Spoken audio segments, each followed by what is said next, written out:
I spent 14 grand in 3 months. Dude.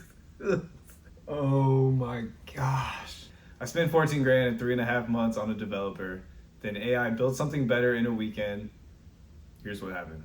This was around in October, and I had built out an entire platform basically in about 6 weeks using Claude Code, and it was just complete AI spaghetti. And it got to the point where I couldn't fix anything in the code base or add anything to the code base because there was so much spaghetti that Claude Code didn't know what to do anymore, basically. And at the time, I thought I needed to completely refactor the code so that I could scale it up and people could actually use it. Claude Code was good, but not as good as it is right now.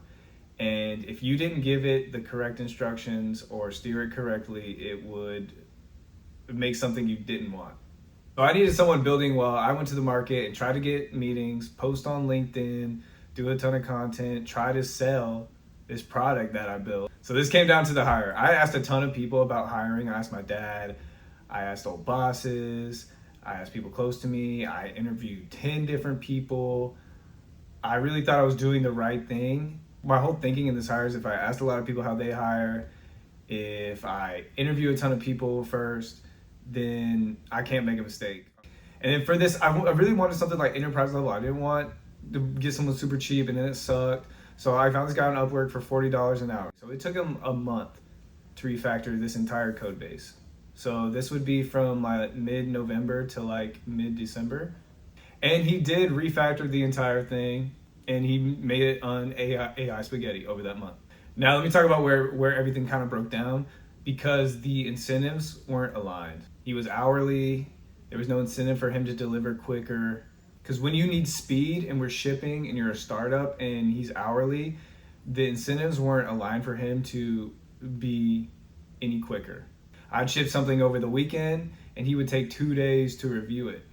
I offered to pay a $200 Codex Cloud Code plan for him per month and he would not use it and would default to using GitHub Copilot instead. I gave him access to better tools and he just wouldn't use them. I was literally spending more of my time managing him than moving faster like I wanted to. So here's what happened. Basically the product failed. We were 3.5 months in and the ServiceNow building space got crowded.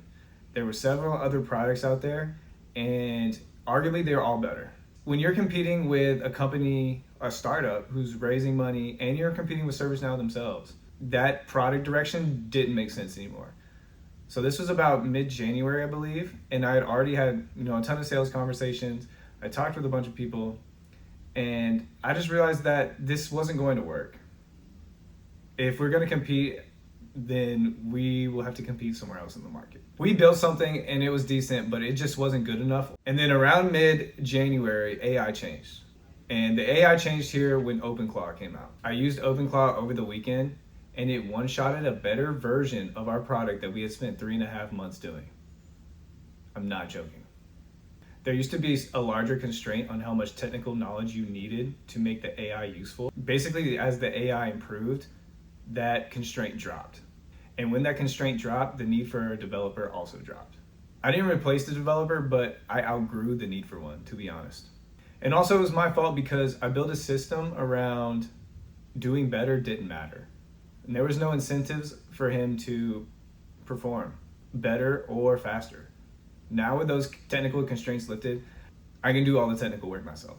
Here's what I learned. I basically ended up optimizing for output instead of optimizing for effort with my developer. The incentives were wrong, the workflow was slow. I was basically able to 5x my technical capacity overnight by having this OpenClaw running while I'm not even looking at it, making suggestions, edits overnight without me having to do anything. I hired because I thought hiring people would give me more leverage, but I didn't even know what we were building yet.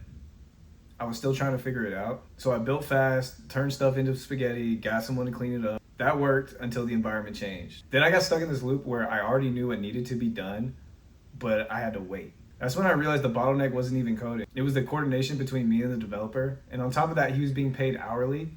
So there was no incentive for him to speed up. And I really needed that speed. And at the same time, OpenClaw came out, and what used to take days, maybe weeks, I could do in like a couple hours. So my constraint stopped being I needed someone to build. I needed someone to keep up while I figured out what was going on. And that was basically the shift. Hiring helps you when you know exactly what you're doing, but when you don't, it slows you down. If your role is turning ideas into code and you're not using AI, AI is already competing with you. Basically, I thought leverage meant hiring, but what I really learned is leverage is owning the system that builds. Laugh at my pain. Hey, learn some lessons from me. Subscribe, like, do all that good stuff. Appreciate you watching.